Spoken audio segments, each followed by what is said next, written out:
Hello, my favorite people! It's Willow with Willow's Timeless Decor. Dad, Bob, Derek, and I are shopping for some supplies for the project we're making for our dear friend. DBD is going to demonstrate just how lame he actually is. Willow, I thought the point was to demonstrate just how easy this project is and how anyone can make it. That's an oxymoron, dum-dum. If you can make it, duh, obviously anyone else can make it too. Taking the boards carefully off the pallet. Oh, DBD! It's so funny and pathetic when fat people fall. Yeah, I'm okay, Willow. Thanks for asking. We'll measure and mark a straight line so that we can cut the boards to length. Oh my god, Chubby, are you really using that ancient handsaw? I'm demonstrating that you don't need special or fancy tools to make cute home decor items. Let me know when you actually make something cute, DBD. With the boards cut to length, I'm now cutting a scrap piece of wood in half to make the joining rails. Joining rails?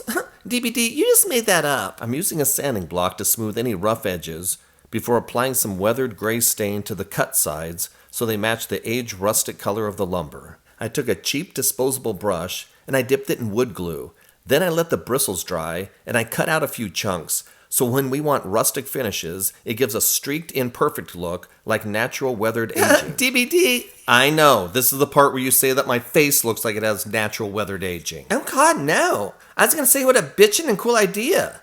Hey Willow, want to help stain the sides? Okay, sweetie. I'm just doing a quality control check so you don't ruin my dear friend's project. I'm actually going back inside where it's nice and cool. See ya. I'm measuring for the planter box now. Oh, please don't tell me that you're going to use that hacksaw again to cut it. Oh my god, seriously? I'm using glue and clamps to fasten the planter box together. You're such a liar. When you shut off the video camera, you took out your fancy Brad nail gun and you shot nails in it. You don't have the patience to wait for glue to dry. I think the real point is, you don't need any fancy tools to do this project. However, nice tools make a project quicker and easier, of course. That's your motto in the bedroom, DBD. Vroom vroom. Clamped up and ready to dry. DBD, you didn't wait for anything to dry.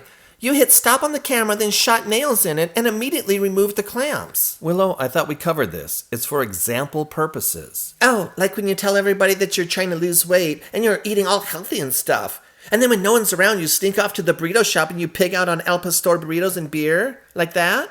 No, like when I find poop in the corner and I ask you if you did it, and you say, no, Roxy's the one who did it, even though Roxy's been gone all day and you're the only one who's been home. More like that. Oh, I see. So it's like when we come home and you're stumbling all over the place. We're like, oh my god, DBD, are you drunk? You're like, no, I have an inner ear infection and so my equilibrium's all off. Willow, we're not doing this now. Well, I'm doing your mom later, so there. Oh god.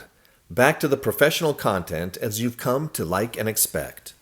It's important to select the layout of your boards before you fasten them together.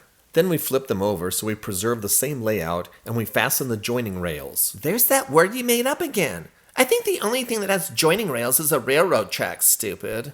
Quick measurement and marking so they're straight, even though it's on the back side and it probably wouldn't really matter. Though in the video I show how you can simply glue it and put weights on it, which would be perfectly strong, I did end up adding screws because, as Willow said, this bitch don't have the patience to let glue dry. Now to attach the planter box. I place the planter where I want it and mark lines.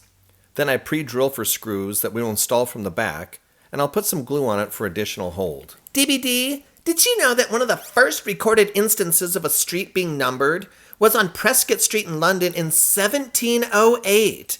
By the end of the century, the numbering of houses had become well established. You know what? Before that, houses just had names and people had to figure that shit out. Oh wow, no, I didn't know that. What was the name of your first house, DBD? Seriously, I'm not that old. But your underwear are. Ew. I'm measuring to see where the address numbers look the best, and then I put a piece of tape so I can center the numbers perfectly without writing or making markings on my finished wood. To use the raised numbers, you have to screw the peg in the hole, which you love, don't you, DBD? Not sure what you mean by that, but yes, it is a necessary task. When the numbers are all square and perfectly aligned, we make small marks so we can drill holes for the raised numbers. Since I believe these house numbers are predominantly made to install onto the front of the wood and stucco houses, the fastening pegs were too long for our 3/4 inch boards.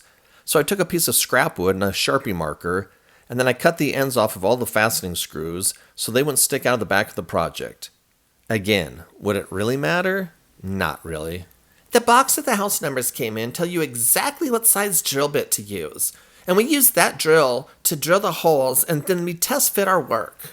Another way I've found to mark where you need to drill the holes is to simply tap the number with a rubber mallet, which will transfer small divots into the wood.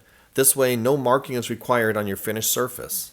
Assuming that an address planter placard is going to be used outside, DBD coats it thoroughly with a durable polyurethane finish. Oh, and he's just slopping that shit all over, isn't he? Oh, DBD, seriously? I'm going to drill a few holes to install a piece of rebar wire as a simple way of hanging the address planter placard. And with that, it's finished! Right, DBD? DBD, you missed your cue. Oh, and with that, it's finished! Oh my god, let's try that again.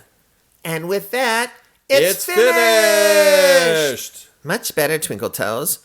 Well, I think she's going to really love it. It turned out so good. From an old pallet board, some very basic tools, with a few store-bought items, we rock that shit, homie. This has been Willow from Willow's Talents Decor.